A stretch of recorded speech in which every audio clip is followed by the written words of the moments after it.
Сейчас уже поздний вечер, пятница. Мы находимся внутри здания Чеченской государственной телерадиокомпании «Грозный». Именно в это время, с 6 вечера до 12 ночи, проходит видеомонтаж информационно-аналитической программы «Чечен-Инфо», которую вот уже скоро год. Каждую субботу вечером вы смотрите на канале «Грозный».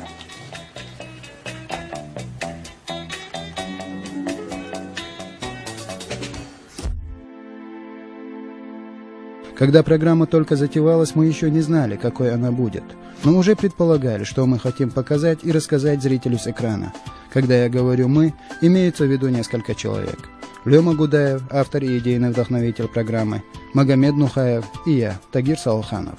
Двое последних были проводниками идей, которые генерировала кипучая, деятельная натура Лёмы Рамзановича. С первого же выпуска «Чечен-Инфо» мы начали получать отзывы от зрителей. Многим понравился формат, в котором можно было узнать о важнейшей новости недели, о чем говорят мировой паутине и нете касательно Чечни и чеченцев, экспрессом пробежаться по наиболее значимым событиям уходящих 7 дней.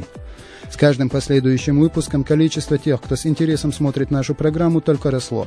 В своих звонках и электронных письмах вы, наши дорогие зрители, не раз отмечали, что впервые узнали из нашей программы о том или ином факте из истории чеченского народа, или же открыли для себя историю жизни какого-нибудь великого чеченца, о которых мы рассказывали в рубрике «Жизнь замечательных людей». За эти 9 месяцев я много узнал нового об истории чеченцев, исторических личностей чеченцев. Кунта Хаджи и Ахмад Кадыров, Мавлади Висаитов и Александр Чеченский, Увайс Ахтаев и Петр Захаров, Таймас Хагихинская и Лялина Суханова, Ахмад Автуринский и Зелимхан Харачоевский, Саурмаг и Махмуд Эсамбаев. Все они были героями своего времени. Все они с достоинством прошли свой жизненный путь. Истории этих и многих других героев чеченского народа, их роль в истории и самосознание народа были предметом анализа в нашей программе. Не раз и не два мы в своей программе поднимали вопросы национального самосохранения или межнационального диалога, касались проблем духовно-нравственного воспитания или поздравляли с праздниками, обсуждали вопросы межрегиональной и международной политики, проводимой руководством республики, затрагивали экономическую и социальную составляющие жизни общества. Сегодня, по прошествии 9 месяцев пребывания в эфире, мы с гордостью и без ложной скромности можем отметить, мы делали самую интересную, самую насыщенную и самую лучшую чеченскую телепрограмму. Эти 9 месяцев пролетели на одном дыхании. Мы даже и не заметили, что успели рассказать о 40 чеченских героях, патриотах и просто прекрасных людях. Более 500 новостей, такое же количество интернет-информации и столько же материалов в обзоре печатных изданий. Мы подвергли анализу самые значимые события последних 9 месяцев, чему неизменно посвящали отдельный сюжет в рубрике «Дайджест». А в рубрике «Хронограф» мы рассказали о более чем 500 событиях, имевших место в тот или иной исторический период чеченского народа. Если представить, сколько бумаги было исписано, с ума можно сойти. На троих более 3000 страниц формата А4. Чечен-Инфо пользовалась неизменной популярностью среди чеченцев, проживающих за границей. Об этом свидетельствовала постоянная обратная связь с представителями нашего народа во всех странах Европы, на Ближнем Востоке, в странах Средней Азии и даже Соединенных Штатах. Не всем удавалось просмотреть программу через спутник, на котором Грозный вещает вот уже 3-й год. Многие просматривали через интернет. Программа была бы невозможна без грамотной технической работы. Ее выполняли ребята, которые все время оставались за кадром. Бекан Галмурзаев и Усман Кадаев, Адам Чапанов и Ислам Хасаев. Эти ребята настоящие профи, которые любят свою работу, а самое главное знают в ней толк. Усман, Эдам, Бекан, Ислам, я говорю вам спасибо и извиняюсь, если что не так. А еще я хочу поблагодарить ребят из новостей Грозного, которые зачитывали наши тексты. Нужно работать в телевизионных новостях, чтобы понять, насколько напряженным может быть график работы человека. Спасибо, ребята, что находили для нас время. Вы нас здорово выручали. Мы говорим спасибо видеооператорам, которые снимали для нас классные картинки.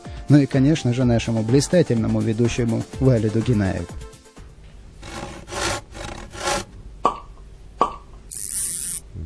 Hasta la vista, baby.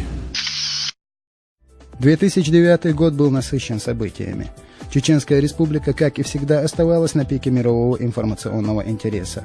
Отмена режима КТО, открытие таможенного терминала и международного сообщения из аэропорта Грозный, атаки террористов-смертников и становление чеченского кино, приезд молодых журналистов в поезде без брони и ограничение продажи спиртных напитков, влияние глобального экономического кризиса и приток иностранных инвестиций. Все эти судьбоносные события остались в уходящем году, но все они нашли свое отражение в рамках нашей программы. Вот так. Пустые коридоры, поздняя ночь. Постоянные наставления Люима Гудаева мне и Магомеду, инженерам видеомонтажа. Так и рождалась программа. Лёма серьезный человек, который, да, профессионал, который знает, что нужно показать, что будет интересно и как это сделать, как поставить. У нас в программе объем огромный поток информации именно прошедшей недели. И вот этот поток, его собирать, это нужно колоссальный труд сделать, чтобы это все собрать и показать зрителю грамотно. Вот все, что я могу сказать о программе Чечен-Инфо. С Лёмой Гудаевым я работаю уже год. Нет, не пишешь? Не, я пишу просто осаду. Пишет вот так вот, да? В общем, я здесь работаю год. И за весь этот год... Сейчас, кстати, уже без 20:11, если что. Или без 21. Ну, в общем, 10 часов, уже 11 час. И что, я до сих пор здесь на телевидении. Сейчас Чечен-Инфо берет небольшой тайм-аут. В следующем году мы встретимся снова. Программа немного изменится, хотя и сохранит свой неформатный формат. Мы будем все такими же свободными в суждениях и анализе. Мы также будем знакомить вас с наиболее значимыми историческими и новостными событиями. Мы продолжим рассказывать о замечательных людях. А что изменится, мы и сами пока не знаем. Как не знали, что получится, когда это все затевалось. Но неизменным останется одно – качество предлагаемого материала и время выхода в эфир в субботу вечером. Мы подводим итоги программы Чечен-Инфо за 2009 год, по сути, первый год его существования. Наконец-то, ура! Что ты скажешь о нашей программе? Она нравится? Да, мне очень нравилась эта программа, это была замечательная программа, но мне так надоело читать для нее тексты, а я это делала почти каждый день, я это делала замечательно, мне потом нравилось сидеть, слушать часами свои бешеные закадровые тексты, свой голос, ну, в общем, сам понимаешь, такое дело. Год быка навсегда уходит в прошлое, унося с собой все радости и невзгоды, которыми он был наполнен. Видит Бог, мы тоже трудились как волы. А в наступающем году, году тигра, я хочу пожелать вам, дорогие телезрители, нашей телерадиокомпании, Чеченской Республики, себе, да всем хорошим людям, наконец, чтобы только добрые и хорошие события будоражили нашу жизнь, чтобы никто не испытал горечь потерь, и чтобы у всех все было хорошо. А мы, в свою очередь, обязуемся обо всем вам рассказывать, грамотно, с анализом и с наилучшими надеждами на будущее. С Новым годом и до встречи!